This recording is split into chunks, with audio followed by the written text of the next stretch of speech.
Assalamualaikum warahmatullahi wabarakatuh. Perkenalkan, nama saya Afif Ari Wibowo, sarjana Sains, Master Science. Saya dari Program Studi Sains Informasi Geografi, Fakultas Geografi, Universitas Muhammadiyah Surakarta dengan NIDN 06240391 dan NUPTK 1656769670130242. Melalui video ini, saya ingin menyampaikan dua hal, yaitu penjelasan mengenai salah satu mata kuliah yang saya ampu serta proses kegiatan belajar mengajar di kelas. Salah satu mata kuliah yang saya ampu di program studi Sains Informasi Geografi yaitu penginderaan jauh berbasis UFI. Mata kuliah penginderaan jauh berbasis UFI merupakan mata kuliah yang memberikan kesempatan mahasiswa untuk belajar teknologi UFI dalam lingkup spasial.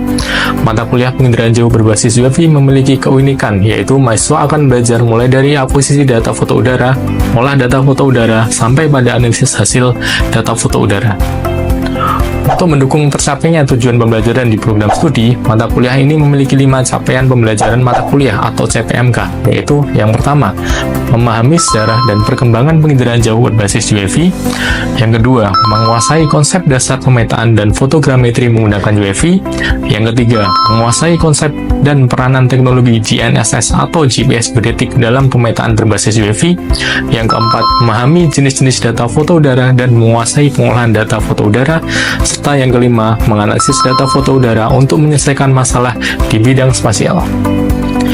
Kelima CPMK tersebut didetailkan lagi menjadi 11 sub CPMK, yaitu yang pertama, memahami sejarah dan perkembangan penginderaan jauh berbasis UFI. Yang kedua, memahami wahana dan sensor foto udara serta jenis-jenis UFI.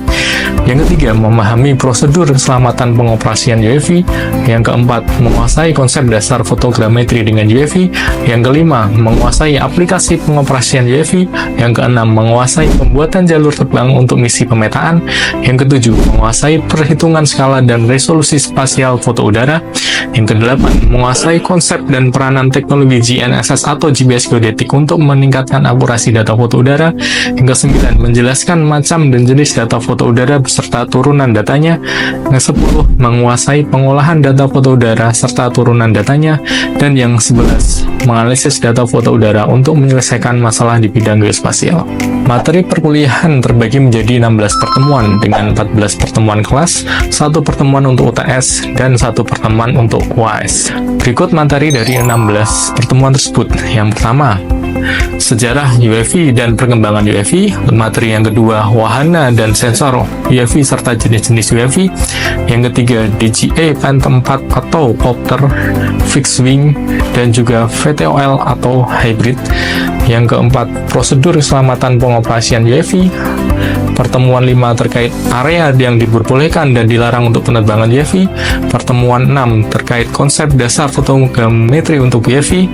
Pertemuan 7 terkait aplikasi pengoperasian UFI. Selanjutnya, setelah 7 pertemuan, dilanjutkan pertemuan 8 yaitu ujian tengah semester atau UTS.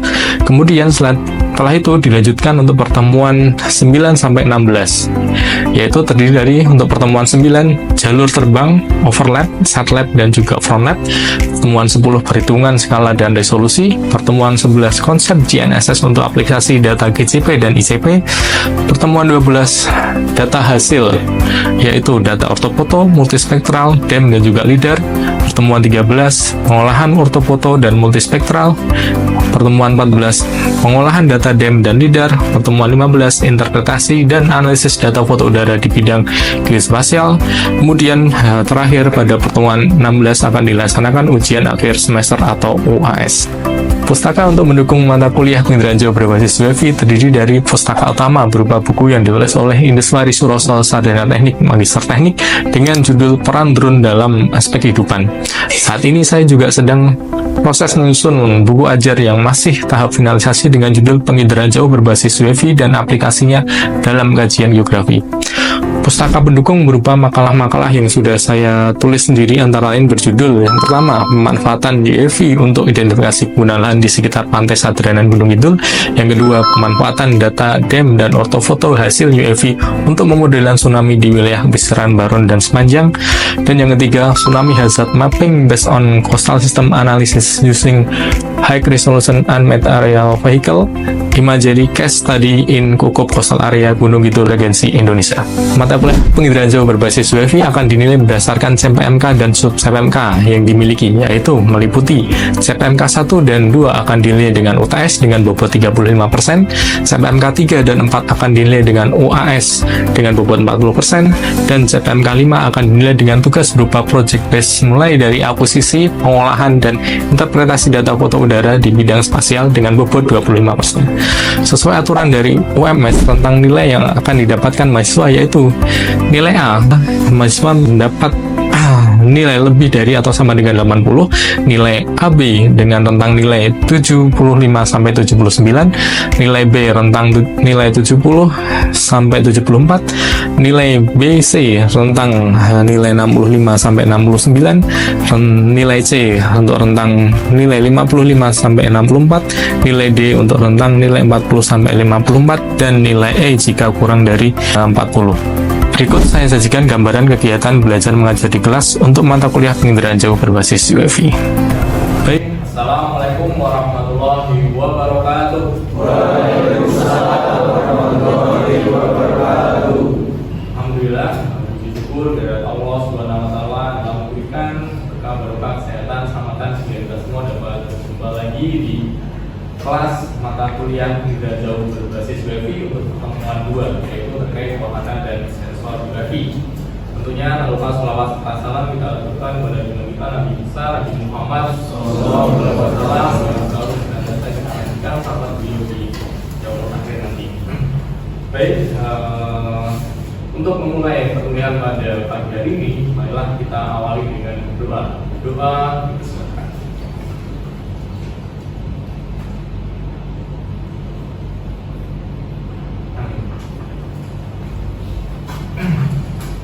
Baik, izin berdiri ya teman-teman. Gimana kabarnya? Alhamdulillah. Ya, alhamdulillah kita bertemu lagi ya di pertemuan kedua mata kuliah penginderaan jauh berbasis WiFi yang sebelumnya ya kita sudah belajar minggu lalu terkait perkembangan sejarah dan juga perkembangan penginderaan jauh berbasis WiFi ataupun terkait drone baik di Indonesia maupun secara internasional. Nah, sekarang kita masuk secara lebih detail terkait wahana dan sensor WiFi. Nah, sebelum kita masuk ke materi, mungkin dari teman-teman ada yang belum dipahami terkait pertemuan minggu lalu.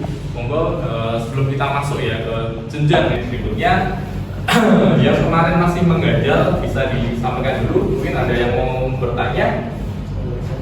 Oke, ini Mas Aidis. Baik, silakan. Bagaimana Mas? Materi yang kita sajikan sangat pesat dan bisa digunakan untuk berbagai bidang ya Pak. Mungkin pertanyaannya apa saja jenis drone yang ada dan untuk apa saja kegunaannya Pak? Baik, pertanyaan yang sangat bagus Mas Aidis. Perkembangan drone ya, jadi drone ini memang ataupun UAV ini memang saat ini sudah cukup berkembang dan banyak digunakan di berbagai aspek, berbagai bidang.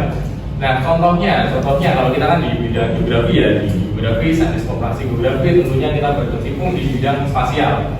Nah, untuk yang teknologi terbaru yang saat ini ini juga sangat terkait ya dengan materi kita, wahana dan sensor. Nah, kita nanti akan kita pelajari lebih detail lagi, namun perlu saya sampaikan juga nggak masalah. Yang dari segi wahana bahwa sekarang sudah ada drone itu hybrid, jadi fixed wing dan juga ada rotor atau motor untuk mengangkat. Nah, itu namanya sering dikenal VTOL, VTOL atau hybrid. Nah, itu terkait wahana yang saat ini. Kemudian terkait sensornya. Nah, sekarang yang saat ini semakin ataupun sering digunakan di bidang spasial yaitu sensor lidar. Nah, kenapa lidar? Karena di sini dari dapat itu langsung data point cloud. Kalau yang kamera visual itu foto. Nah, di sini akan lebih mudah, lebih cepat dalam pemrosesan datanya untuk digunakan misal di bidang pertambangan, mengukur tumpukan cut and fill. Nah, itu akan lebih cepat. Jadi dan beberapa instansi sudah menggunakan drone tersebut. Oke, saya kira itu tadi sudah cukup jelas. Oke, terima kasih. Oke, semoga yang lain sudah cukup jelas. Kita masuk ke materi. Namun sebelumnya seperti biasa, teman-teman kami persilahkan ya untuk menggunakan handphonenya. Jadi di kelas ini silahkan bisa menggunakan handphone. Namun untuk mengerjakan free test, nah, nanti ada post test. Silahkan bisa di scan dulu barcode-nya. Bisa dijawab dengan singkat sesuai pemahaman teman-teman. Jadi kan free test ya, free test itu kan pemahaman awal, jadi nggak perlu mikir yang berat-berat dulu. Nanti akan dijelaskan, tapi kita ingin tahu dulu seberapa teman-teman paham ya, base levelnya seberapa. Silakan, mungkin waktunya ya tidak perlu lama karena soalnya juga tidak banyak. Baik, sambil menunggu teman-teman jadi tes, saya sampaikan juga bahwa nanti di akhir teman-teman akan mengerjakan post test. Jadi mohon dicermati ya, dicermati selama kita kuliah hari ini, sehingga nanti hasil post testnya harus meningkat gitu ya. Jadi biar awal belum tahu, nah nanti di akhir sudah tahu, sehingga sudah dijawab benarnya lebih banyak. Dan juga nanti siapkan pertanyaan teman-teman kalau ada yang selama sesi perkuliahan ini belum jelas, silahkan bertanya. Dan juga nanti akan ada istilahnya saya mencari tahu ya, atau mengakses, menilai bagaimana pemahaman teman-teman. Nah nanti perwakilan ya, di sini ada yang mewakili, tidak semua. Saya minta untuk bisa menjelaskan atau mereview ya yang sudah kita pelajari hari ini. Jadi mohon bisa dicermati, kalau perlu ditulis silahkan menulis. Nah sekarang juga teknologinya sudah digital. Kalau teman-teman sudah terbiasa ya menulis di handphone atau ketik ya, itu silahkan juga bisa menulis dengan gadget yang dimiliki. Ataupun kalau buku silahkan bisa menulis buku, karena sangat penting ya menulis saya ataupun kita bisa introspeksi diri bahwa kemampuan yang kita itu terbatas. Tapi kalau kita sudah menulis, nah kita tidak perlu banyak mengingat. Yang penting kita tahu punya catatan. Baik, saya kira sudah semua ya. Sudah? Oke, baik. Jika sudah, silakan di submit, terus nanti bisa dibandingkan nilainya. Baik, untuk materi pertemuan kedua kita akan membahas wahana dan sensor. Nah, di sini di awal teman-teman tidak perlu bingung ya, ada drone, ada UAV ya, itu sama ya. Kalau mata kuliah ini judulnya Astronomi berbasis UAV, nah di situ juga sama akan yang kita pelajari terkait drone. Nah, kita di sains informasi geografi tentunya terkait teknologinya di bidang geospasial itu ya akan kita pelajari. Baik, di sini saya tunjukkan. Nah, tadi yang sudah saya sampaikan di awal terkait pertanyaan Ajis bahwa ini dua macam teknologi drone terkini terbaru yang dimiliki oleh kampus kita. Ada VTOL dan juga ini dengan sensor visual dan juga helikopter, tapi sensornya beda. Oke, apa itu wahana, apa itu sensor? Mari kita simak satu persatu. Baik, nah di sini terkait perkembangan wahana itu juga macam-macam ya, mulai dari yang konvensional sampai yang sekarang digital. Nah, yang disebut wahana itu ya sesuatu perangkat yang membawa sensor gitu ya, tentang gitu ya. Jadi dalam satu set drone ataupun UAV itu ada wahana dan sensor. Nah, wahana itu yang membawa, nah sensor itu yang dibawa dan berfungsi untuk melakukan perekaman, pengambilan data gitu ya. Jadi kalau kita di geografi, di sains informasi geografi, ya data-data apa yang diambil ya, tentunya data-data spasial. Nah itu sensor apa yang bisa mengambil? Nah itu, jadi jangan kita hanya menggunakan wahana tanpa sensor. Nah kita tidak cocok dengan geografi. Tapi ada juga ya kalau mungkin terkait aero modeling ya, itu bisa hanya wahana aja, dia terbang, latihan terbang, atlet, nah itu bisa. Tapi kalau di geografi tentunya ada wahana, ada sensor. Nah ini beberapa contohnya, balon udara, layang-layang itu juga bisa disebut wahana. Pesawat, ada yang pesawat konvensional. Kemudian semakin kesini akan kita pelajari yaitu terkait UAV ya, unmanned aerial vehicle. Jadi tanpa awak ya. Jadi wahana tanpa awak. Jadi pilotnya itu tidak naik di wahananya itu ya. Jadi di sini ada drone ya, ada drone, ada dua macam. Jadi ada kopter, ada yang fixed wing.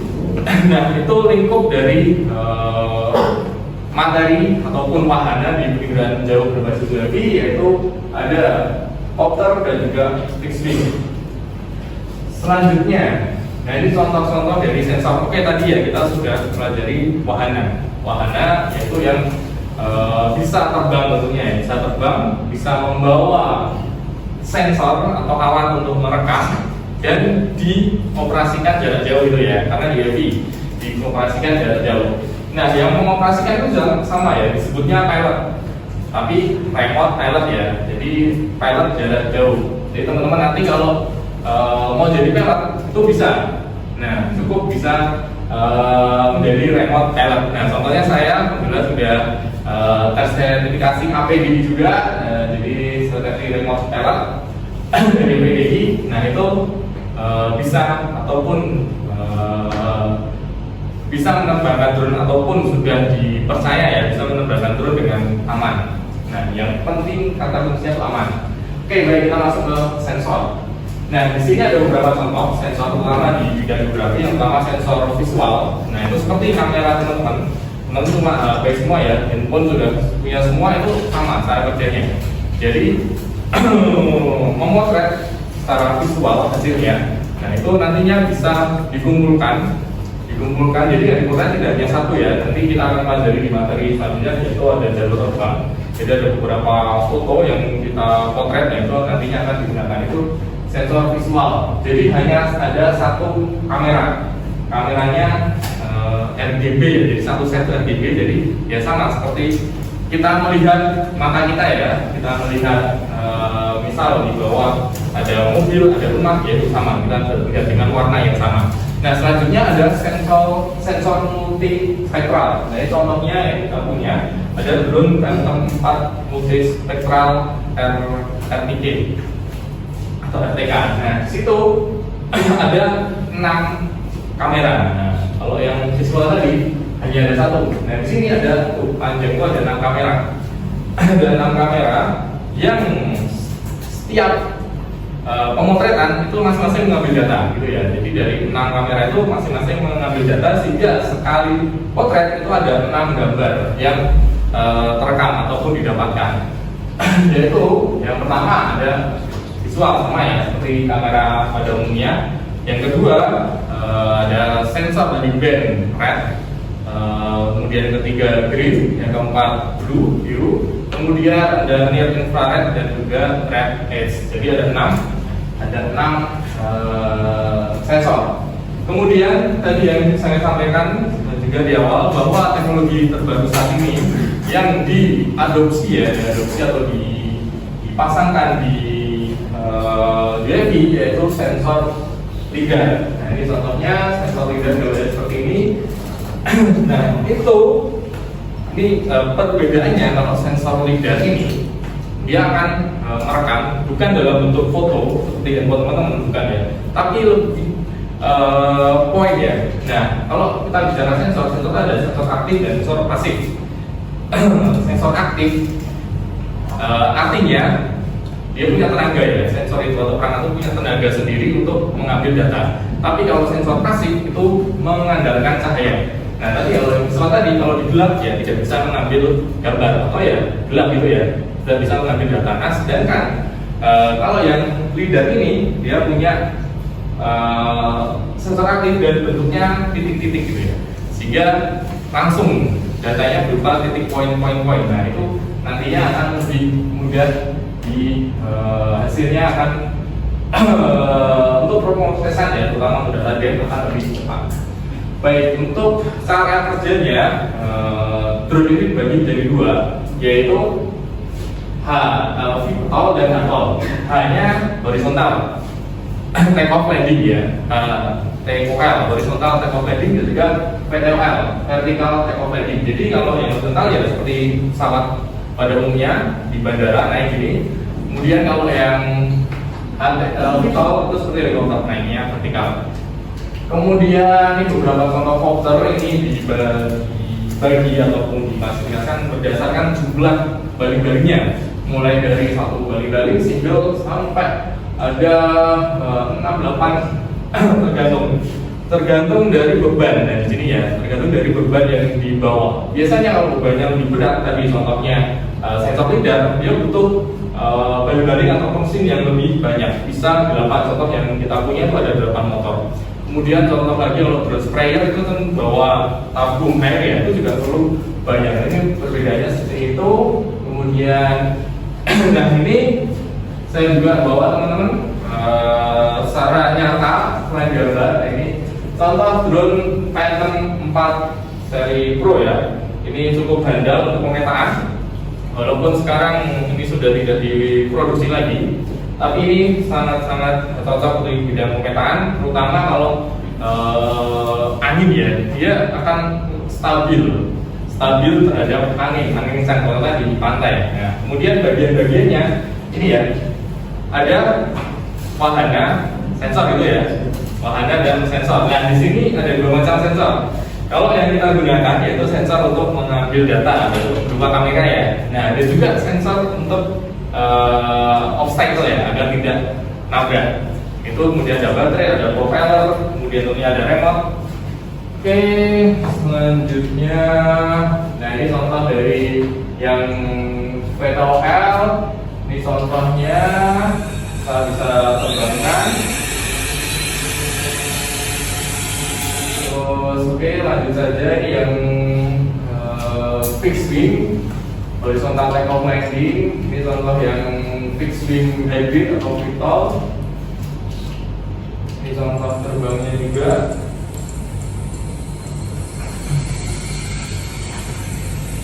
Oke, nah baik, itu tadi teman-teman terkait materi kuliah pada hari ini.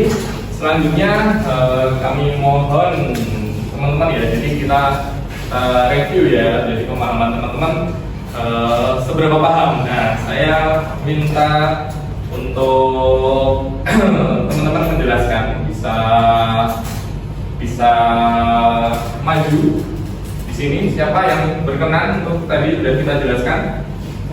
Oh ya, nah ada beberapa. Yang depan aja ya, biar cepat ya.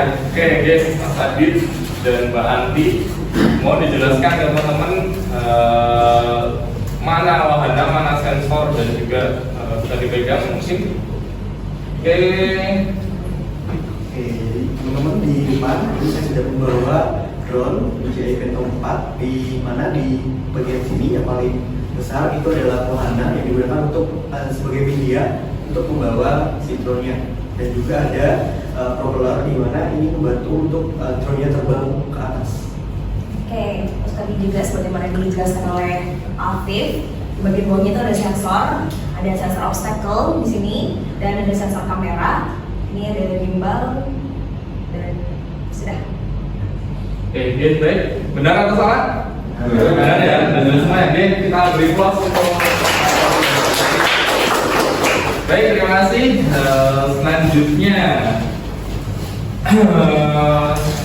sebelum masuk ke pertanyaan ya, saya coba ingin teman-teman melihat ya, atau mengetahui ya, bagaimana terkait tadi pemahaman teman-teman terkait sensor pertama. Nah, karena tadi sensor tuh ada banyak ya. Nah, di sini siapa yang mau mencoba menjelaskan perbedaan antara sensor untuk kamera tadi ya, visual, dan juga sensor untuk kamera yang multispektral?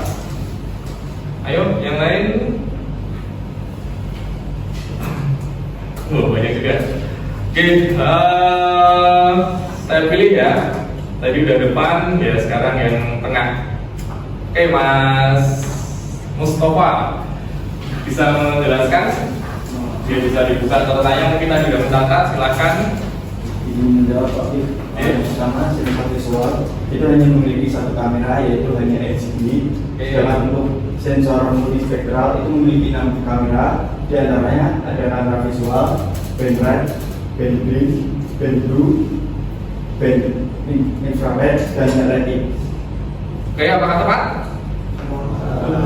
Tepat ya? Selamat ya. Oke, baik, terima kasih. tadi ya, Allah teman-teman sudah paham semua ya terkait wahana dan juga sensor. Nah mungkin ya sebelum kita akhiri, ada yang mungkin masih mengganjal ya, jadi apa pikiran teman-teman. Monggo kalau ada yang mau menanyakan, satu saja mungkin, siapa?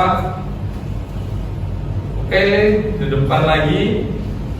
Ya, yang pertama angkat tangan ada Mbak Maritza, silahkan. Oke. Itu kan ada yang pabrikan, sama ada yang itu bedanya apa? Oke, baik, terima kasih. Ini pertanyaan yang sangat bagus ya. Di luar yang sudah kita bahas ya, tadi kita belum bahas terkait pabrikan dan juga istilahnya rakitan gitu ya. Oke, baik. Pada prinsipnya tentunya sama-sama punya wahana dan sensor itu ya. Nah, wahana dan sensor. Dan yang pabrikan yang sudah cukup terkenal kan DJI. Nah, yang aspek yang utama yang menjadi kelebihan di drone pabrikan itu sudah mengakomodir terkait keselamatan. Jadi di firmware-nya, di aplikasinya ya, di drone-nya tersebut sudah mengikuti peraturan-peraturan di suatu negaranya. Contohnya di Indonesia. Di Indonesia itu ada KKOP ya, Kawasan Keselamatan Operasi Penerbangan. Nah, kalau drone DJI itu diterbangkan di KKOP itu tidak akan mau terbang.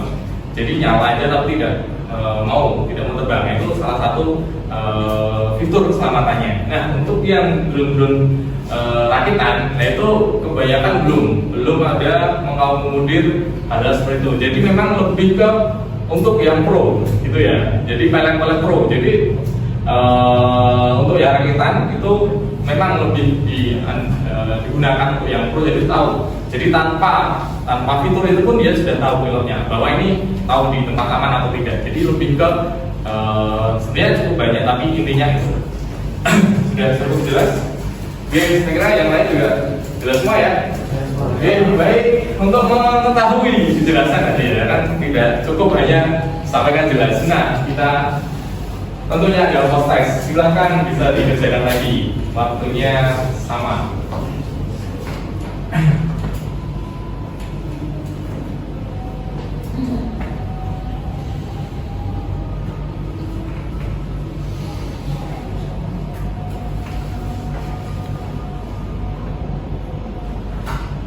Oke, baik, ini sambil menunggu teman-teman mengerjakan, kita tutup saja perkuliahan pada pagi hari ini dengan baca hamdalah bersama-sama. Alhamdulillah. Amin. Oke, terima kasih teman-teman atas antusiasnya. Semoga kita bisa ketemu lagi di pertemuan selanjutnya. Ada salah dan kurangnya, saya mohon maaf. Wassalamualaikum warahmatullahi wabarakatuh. Waalaikumsalam warahmatullahi wabarakatuh. Baik, berikut tadi sudah saya sajikan gambaran kegiatan belajar mengajar di kelas. Semoga dapat bermanfaat untuk meningkatkan pendidikan di Indonesia. Terima kasih. Wassalamualaikum warahmatullahi wabarakatuh.